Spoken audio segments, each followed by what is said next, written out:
Nothing like the sound of grain bin fans running on a cool October morning.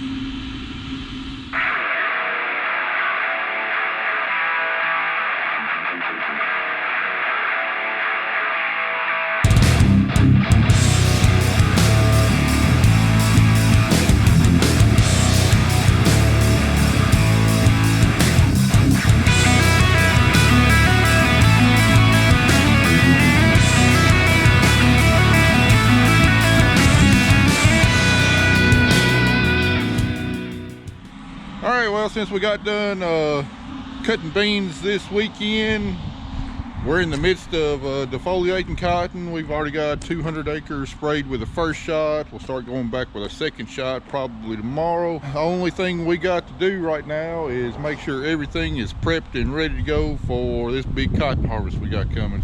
Even though our cotton picker has already been through the shop and the major stuff's been done, we got a few minor things to do to it, plus our module builders, bowl buggy, and bush hog tractor. Got to go through all of it. Got a few minor repairs and just checking, making sure it's as fit to go as it can be. So whenever we get to cotton harvest, we're not going to have to spend time with either major breakdowns or little rinky-dink breakdowns that cost us time, because we're not going to have a whole lot of time to spare. So that's the goal over the next few days. Work on getting all of our cotton equipment hooked up and gone through, defoliating some more cotton, and just making sure we're ready to go, hopefully next week when we start cotton harvest.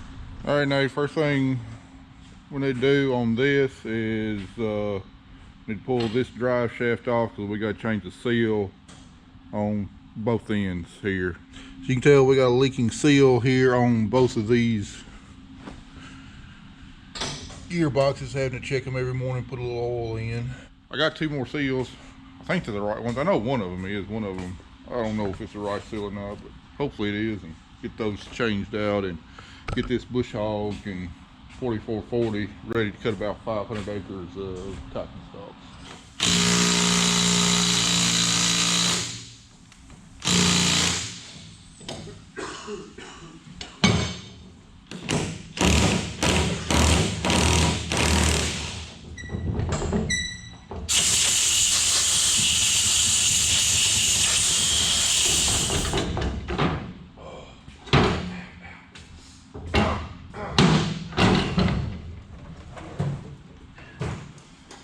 All right, now we should just be able to pop that seal out and pop a new one in.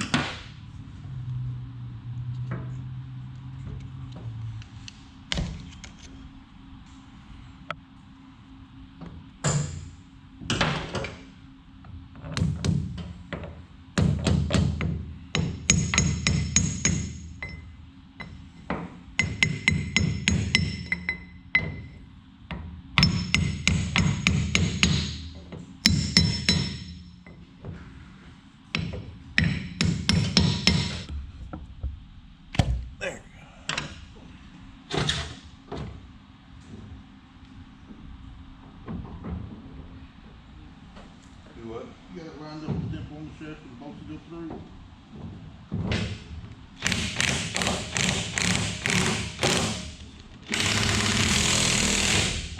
All right, Nate, I'm gonna go get a module builder hooked up. Go ahead and grease the bush hog tractor, and then check the oil level in those two gearboxes we just worked on. Well, that was easy enough. Hopefully the rest of it is that quick and easy too. We'll be done in no time. I have a feeling that's not going to happen though. Anyway, I'm going to go get one of the module builders. You know, we got two module builders and we had them both ready to go last year, but because the cotton crop was so poor, we only wound up using one of them for the majority of the cotton harvest. And I know it's got a couple things we need to work on, but hopefully the other one, the only time we used it was when was in the video overtime, where we were done with our cotton harvest, but our neighbor Jordan needed a little help getting done, and our other module builder was down, so we hooked it. It didn't pack that much cotton last year, so hopefully all we got to do is pull in shop, grease it, and pull it right back out the shop. But we'll go get started on the one that we know needs a little bit of work on it first. Well, we seem to be missing something vitally important here. We got a bar that goes across that hooks to the 3-point hitch and hooks on that hitch, and it's nowhere around here. Can't imagine how that'd be a high priority item to theft, but it is nowhere to be found. There it is. Now why it's over next to this other module builder when it's already got one on there, I don't know. Ain't nothing gripes me worse than people who don't put stuff back where it's supposed to be.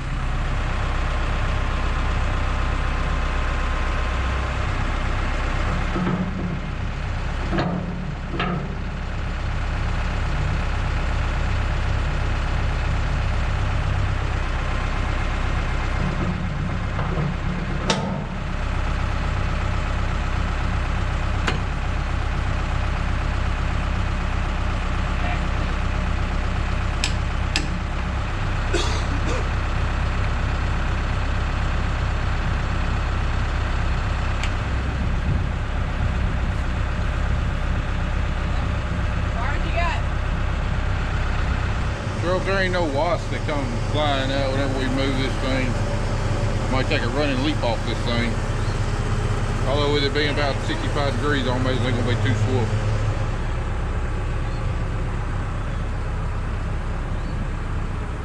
Hey James, how's it going? Alright, how about you, man? I can't complain. Y'all still carry some parts for these old module builders? Oh yeah. Alright, I need a couple of the side rollers, not the drive rollers, but the guide rollers on the side. You got those? All right, I'll get these off and be over there sometime. All right, I think I found an electrical supply house in Jackson that's gonna have that electric switch right there. Take that off, get a new one. But what this one really needs is that roller right there. It's shot. The one on the other end is shot even more. So I'm just gonna go ahead and replace all 4 of them. Even though the ones on the other side look good, they're probably not gonna be too far behind. Don't wanna replace them in the middle of the year, so we'll go and replace all 4. And these bumpers here, I got 2 on the back that are shot. And then the one on the other side is getting close to shot. We'll put 4 new bumpers on there, and then this should be ready to go. I'll check all the rollers too. We got some of those. You have some of those? Because it's either on this side or that side, but it's just completely stuck. Bearings in that one are dry. Some of them don't even move. Well, they only move if the thing's touching them.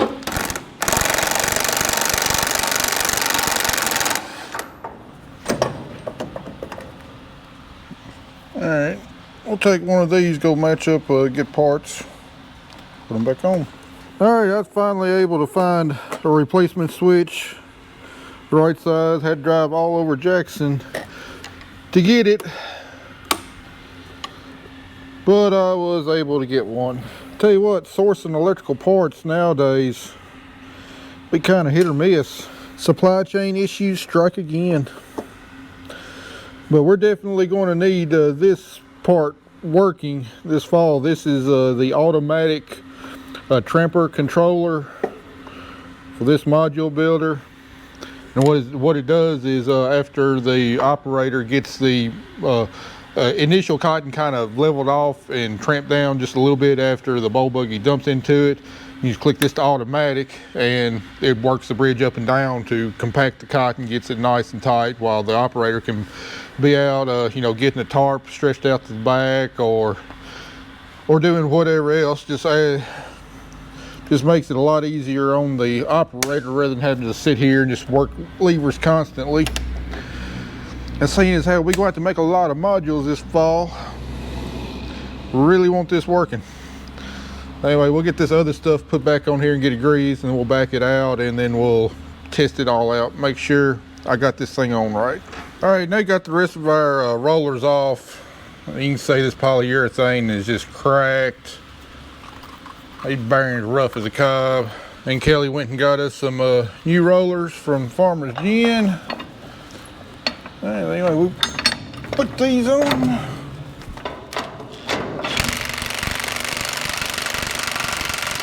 They should be ready to go.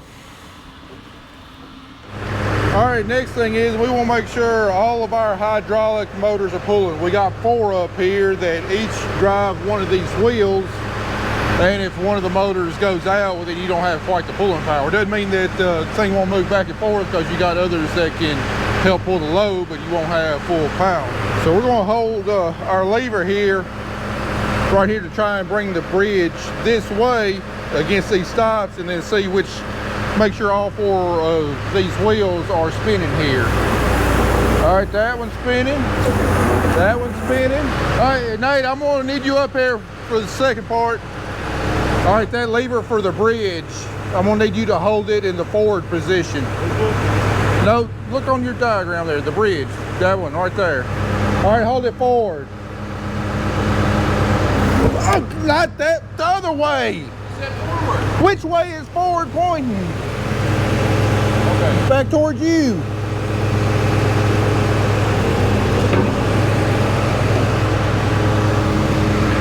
All right, hold it forward.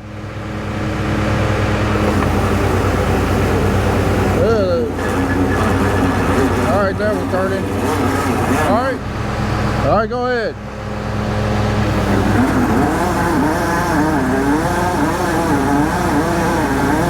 That was turning too. All right, couple last things to do to this one. Gotta grease it.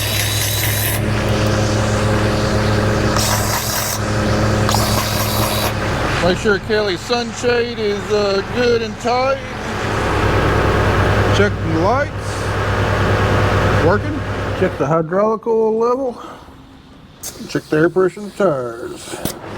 All right, now let's get it up in working position, and we'll check, make sure the automatic works.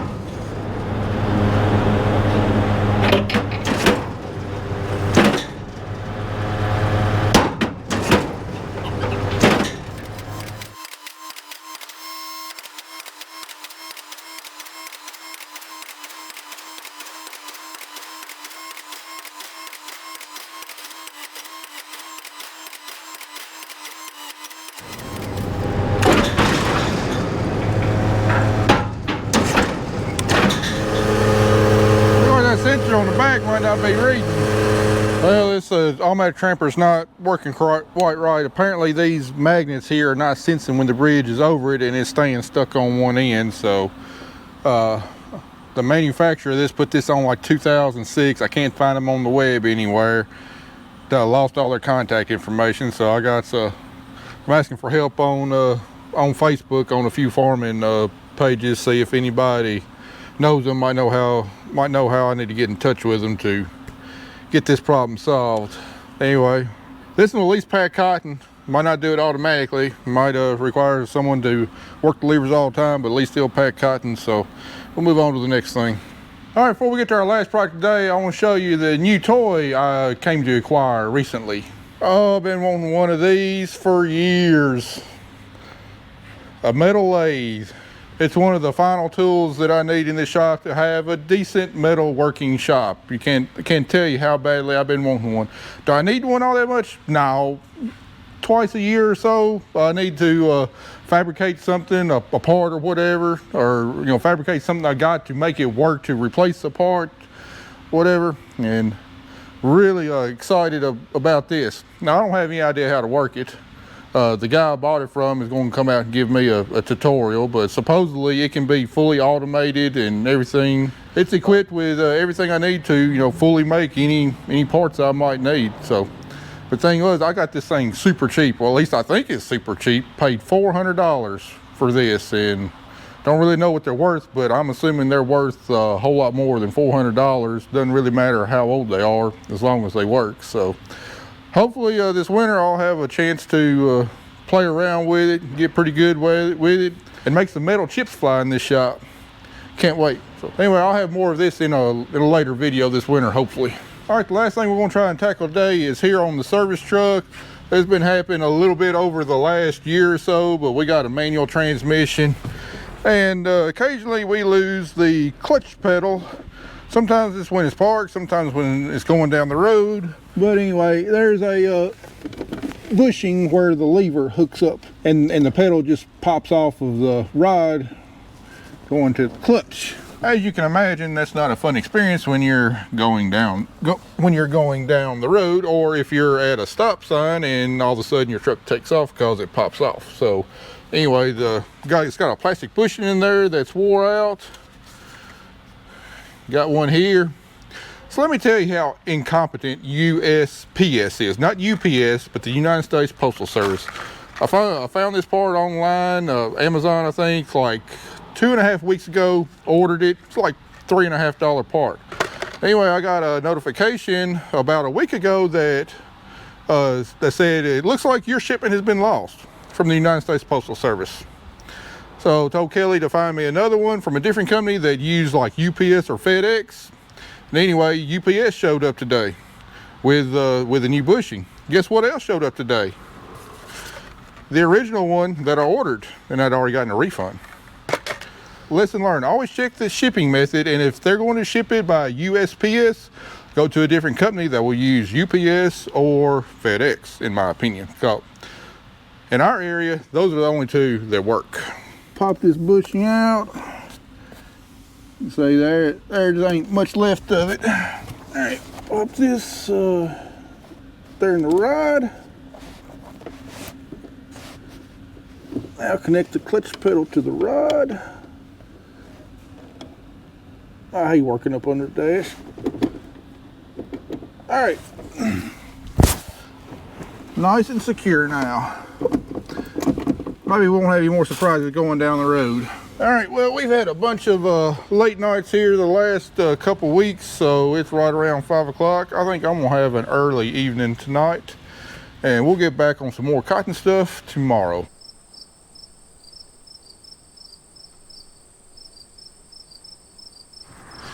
All right, folks, back again today. We're gonna try and get some more cotton equipment finished. We defoliated some more cotton this morning, early afternoon. So the rest of this afternoon, we're gonna focus on trying to bring our bowl buggy out of hibernation. Don't think we got a lot to do with it, but do know one issue I gotta fix on it before it can go to the field. But before I do that, I gotta unhook the drill from that tractor.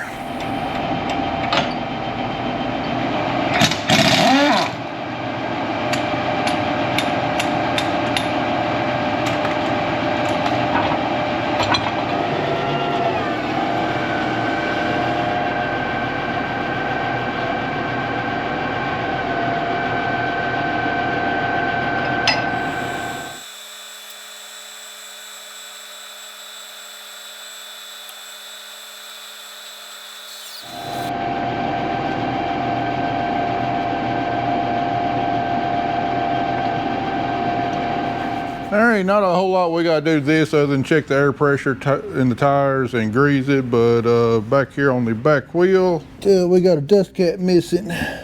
Came off sometime, probably late last harvest, and now I got a bunch of lint and dust and junk up in that bearing, so they pull the whole hub off and just go ahead and replace the bearings.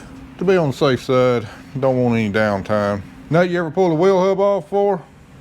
No. Well, come here, let me show you how. First thing you need to do is get that big bottle air jack, put it under the frame to jack this up, then take wheel off just like you would anything else. And then right here on this big nut, there's a Carter key going through that you're going to have to straighten out. You want to straighten this Carter key out and then pull it straight out. Then you take this nut off, and the hub and bearings and everything will come straight off. So start working on that. All right. Nate got the hub off. First time he's ever done anything like that. Learning a lot working on this farm. I got done diagnosing a problem up here in the tractor. We got a problem with one of the rear remotes. The fault code, according to my computer, is that the spool on the number 2 valve is not in neutral, which means that this number 2, the electronic remote valve, is going to have to be replaced most likely. Anyway, I got one ordered. Tech's going to be out here probably sometime this week to do it, because it's more than just putting it on there. You got to go through some pretty complicated calibration procedures. Yeah, I could probably do it myself, but again, I got a lot of other things that I need to do that I'm better and quicker at. So just going to have H&R come out here and do that. Also helping Carter on his math homework because we're homeschooling. I thought I was done with algebra like 26, 27 years ago. Apparently not though. Oh well, it's always good to get a refresher, even though most of this stuff I will never use again. But that's beside the point. So they got the hub out, got one bearing out, so now I'm just going to pop the seal out and this other bearing. Call Motor Parts and Bearing in Humboldt, make sure they got one, and then put it all back together again. Trying to save this seal because there's a good chance they won't have this particular seal, or might have to order it. I think the seal is still fine. Even if I did put a little ding in it there, we'll see what we can do. I'll give these bearings and stuff a good wiping off, try and get the excess grease off, and then we'll throw them in the parts washer, get them nice and clean, see if we can get some numbers off of them. All right, now we'll knock the races out. Always want to replace the races at the same time you replace the bearings.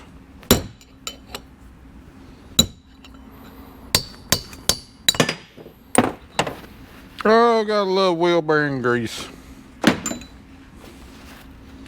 Almost as pleasant to work with as anti-seize. Bills, bills, bills. Always got bills to pay. Speaking of bills, remember way back this spring, I ordered a tanker load of fuel on the day that Russia invaded Ukraine. Got a tanker load of dyed diesel fuel for I think it's $3.21 a gallon. Looking at my level here now, don't think you're gonna have enough to get done with harvest. Because picking cotton uses a lot of fuel, so called about to getting some more, and $4.14 a gallon for dyed fuel, and it's actually gone up a little bit here.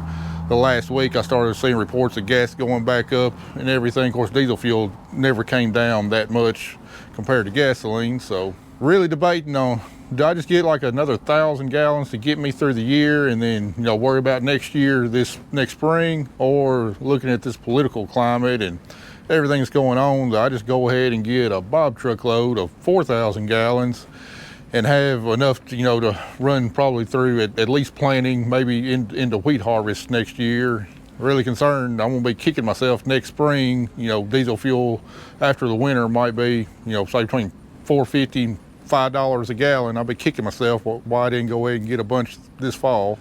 So, and I figure that normally diesel fuel prices tend to go up during the winter because of heating oil and a lot of other stuff. So I just bit the bullet, went ahead and got a bob truckload. We're gonna have 4,000 gallons coming out here. Right or wrong, that's what we're gonna do. Anyway, we got some more cotton defoliated this morning. We're gonna get back on our cotton equipment today. Also hope to get the corn head finished cleaning up, get it parked under the shed. Right now, Kelly and Carter are working on replacing the seats in the Can-Am because Carter decided not to park it in the shop one night. And you bought the wrong side.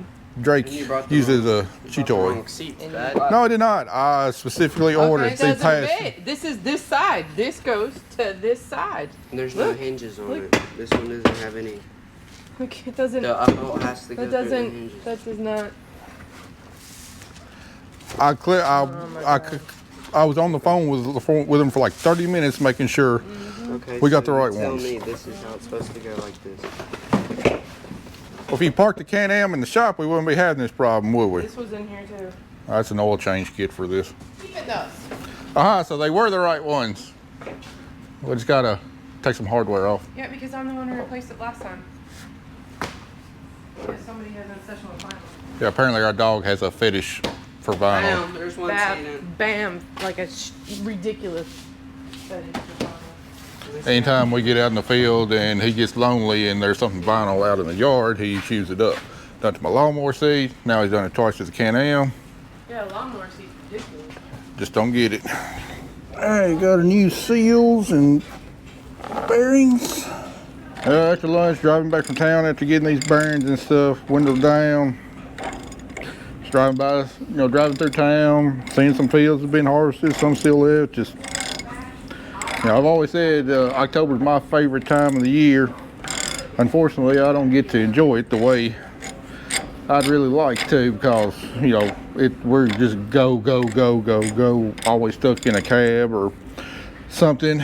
You know, like today, you know, temperatures around 77, 78 degrees, just a slight breeze, sunny, just absolutely gorgeous.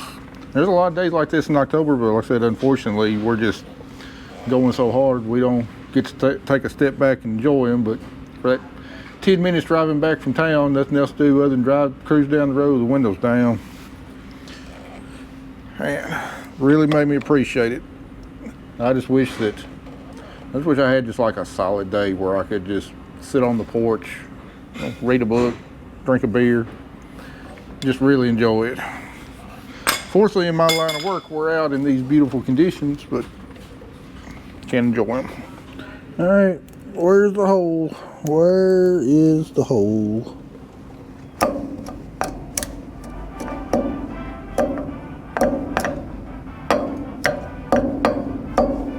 All right, it's got a little bit of drag on there.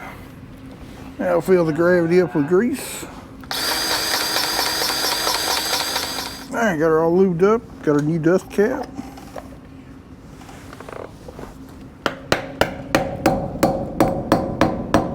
That hub's ready to go. All right, just got a couple things left to do. The bolt buggies, and she'll be ready. All right, Thursday morning, got module builder number 2 in here. Seeing as how it was ready to go for last season, and all we used it for was to make maybe 10 module builders when we're helping Jordan East. I really don't expect it to need much. Kelly says it needs a few things, but I don't know what. I mean, glancing over it, looks good.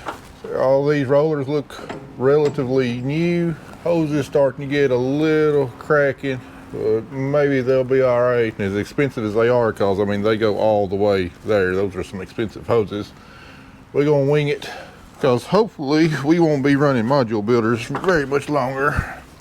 And no matter how much money we put into these things, you ain't gonna get your money back out of it. They're just not worth much at all anymore. Let's check these rollers. They're still all right. Well, everything checks out on it initially, so I reckon I'll just get it greased up and we'll pull it outside and run it. Make sure everything's ship shape on it. All right, let's check and make sure all this works like it should.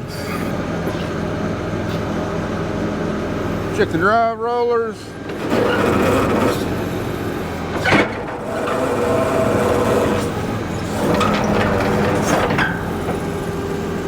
Yep, they all spinning.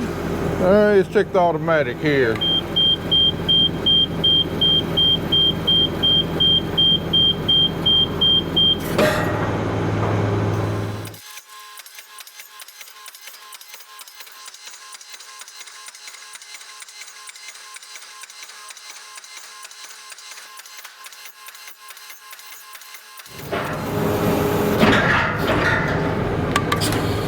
All right, looks like it's doing what it's supposed to do.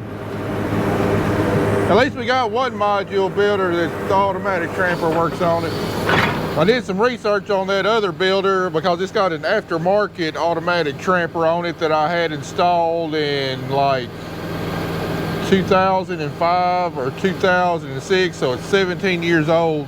I lost the contact information for that company and I cannot find them anywhere on the web, so I put out a couple things on Facebook and the internet, see if anybody else knew about them, and the few replies I got back, apparently that company has gone out of business, so really no hope of servicing it. I don't know if it's sensors or what, but inside the box on it, it's different than this one, and it's nothing but a circuit board and microprocessors, you know, way beyond my capability of fixing. And even if it's a sensor, I don't even know where I'd get the sensors at. So like whoever's going to be on that module builder is going to be running it by hand, which everybody likes that module builder more because it's quicker, it does a little bit better job than this one, even though they're both made by the same company. But now this one is the only one's got the automatic tramper, so we'll see who fights who for which module builder this fall. You know, I could put the factory automatic tramper on this one. See, this one's got the factory one on there instead of the automatic. But I called about it, and the cost on it's like $5,600 for the package. And these module builders now are going for like somewhere between $1,000, $2,000, and that's with the automatic tramper on it. You know, hopefully here, sometime in the next year, 2, 3 years, you know, I'll be able to upgrade to a module picker, and you know, I'll just resale value on these just keeps on going down, and I'll never get my money back out of it. So financially, it just really doesn't make sense to add the convenience of an automatic tramper on there. So we're just gonna have to wing it until we get rid of these module builders, and maybe with any luck, maybe something will jar loose in it and it'll start working right during harvest. Who knows? We'll see. All right, last thing. Check the lights, see if they work. Yep, they're on. This is ready to part, ready to get the picker out.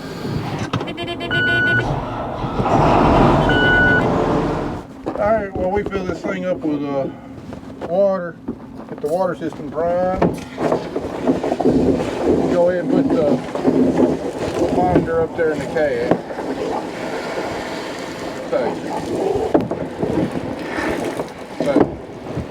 All right, go get our John Deere GS3 monitor bolted up here, and I gotta say, this has got to be the worst designed place or bracket to put up here. Just no room to get up here and get your hands and screw something in. And even after all that, terrible design.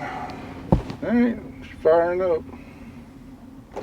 Let's make sure it's reading the, yep, reading the antenna. So just gotta load my setup card in there, be ready to roll.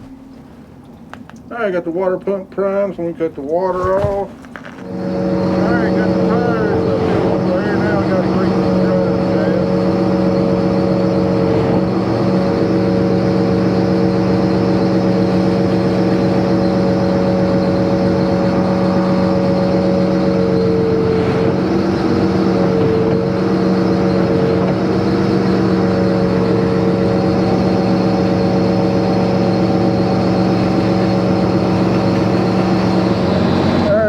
Got these grease fittings on top of the heads. Got to get. I don't know why John Deere decided to put these little rinky-dink plastic caps, cover them up instead of a nice metal fitting with a hex head or whatever. The plastic that's 19 years old generally gives you fits.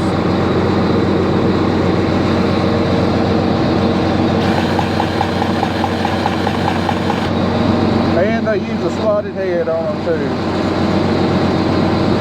Alright, now I gotta try and squeeze my way up in here, get these drive shafts, and other parts of the lift mechanism.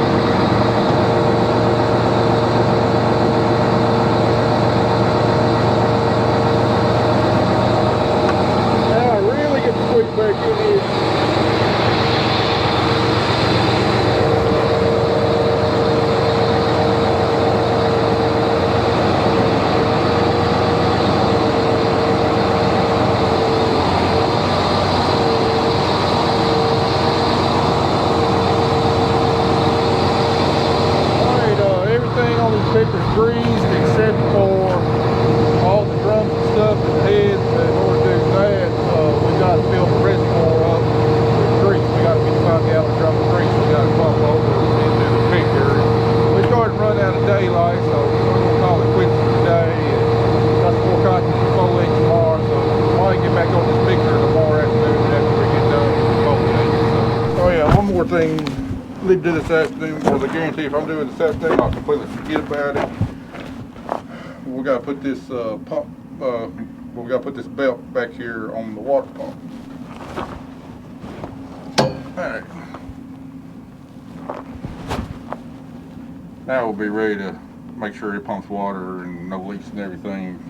Come tomorrow when we try it out. All right, this morning I was going to defoliate cotton and then get back to work on the pickers. But I decided I want to go. I just want to go ahead and get the picker done. So I'm going to do that and then defoliate cotton. So first thing on the list is gotta get the picker filled up with grease in the reservoir, and that grease is going to come out of this drum right here. However, notice where it's at. I can't really get the picker up here close enough to pump it in. My forklift tore up. That drum of grease weighs about 400 pounds. Not as young as I used to be. I can't just throw it over my shoulder and carry it down there. But I think since it's only the fan drive that's tore up on the forklift, I think I can start it up and run it long enough to get that barrel from up here down to here without it overheating. So that's what we're going to try to do.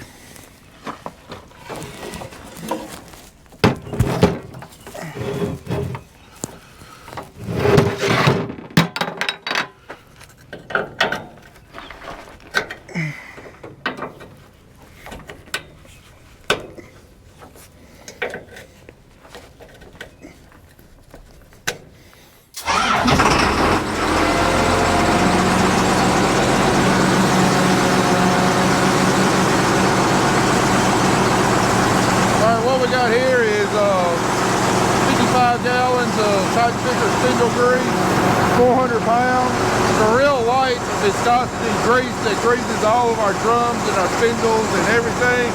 And we're pumping it through the picker to the onboard reservoir right there. Anyway, I think this reservoir holds somewhere around 85 gallons. So this 65-gallon drum should be enough to get it through about 9, maybe 10 days of picking. So because the reservoir was almost completely empty, I don't know if this one drum's going to be enough to get us through the picking season or not, but it ought to get us pretty close. If I go order another drum late in the season, I'll do it. You guys see it going up in there now.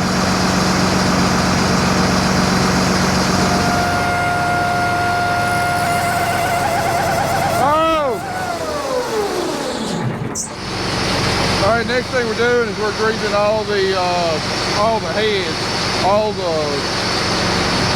bars, and then the sun gears and stuff up here in the top, and we're using the automatic greaser on the picker to do it. So got the tether engaged, and it's rotating the heads around. And it's rotating the heads around while it's pumping grease up in there, and then we're going to watch the top of the bars here, and when we see grease coming out of every bar, that's when we know it's fully greased. All right, see grease coming down the necks right there, and at the top of the spindle drive gear. I know you can't see up in there, but we got grease dripping down from the top of the sun gear there. We'll check all the drums.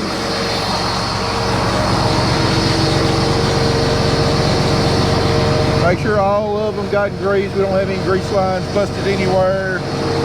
Everything's looking good. Now we're going to test out the water system, make sure we can get up to about 25 psi, which is what we want on each one of the drums, and make sure we don't have any leaks. So the water system sprays water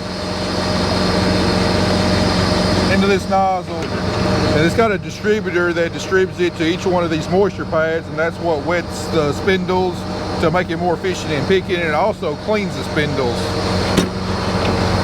because the cotton plant's got so much sap in it that these spindles will quickly get dirty and coated with sap, and they won't pick very well if you don't have a way of cleaning them.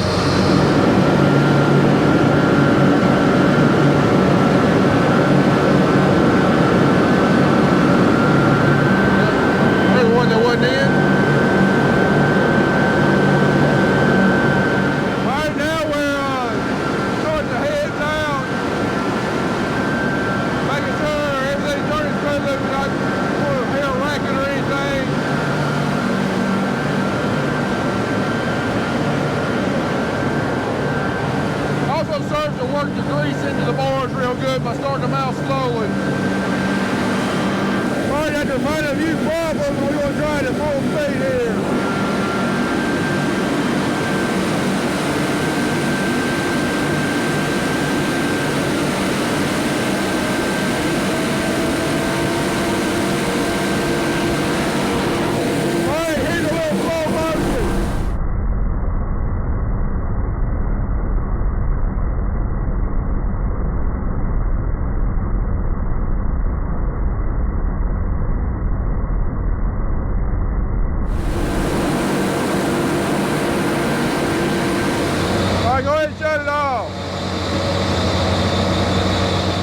right, everything looks good except for one thing. The flush valve is not working on this.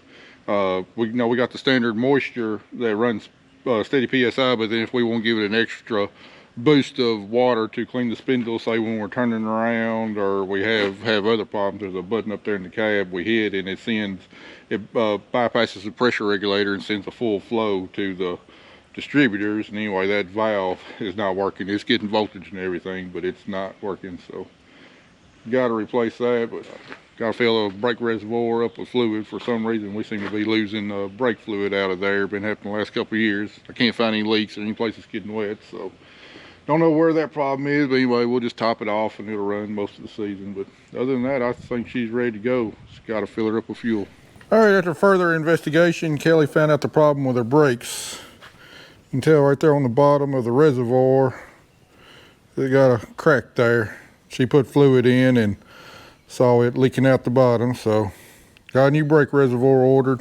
Had to take a chute there right there in the middle. Had to take it out to be able to get to it. But anyway, I believe that's pretty much got all of our cotton equipment ready to go. Just got a couple parts be in a couple days to finish the picker up, fill it up with fuel, and then I think we're ready to go pick some cotton. And I've personally gone through every piece of equipment and inspected it and passed it as ready to go. So if we have any breakdowns, I guess we know whose fault it's going to be. Anyway, guys, I guess the next time I see you, we'll be in the cotton field. Don't know exactly when that'll be. Probably in about another 6-7 days. Hopefully we'll have some cotton ready to pick and just see if I've been overestimating it all year long. Hopefully I've been underestimating it, but we'll find out here in a few days. So appreciate y'all watching. We'll see you then.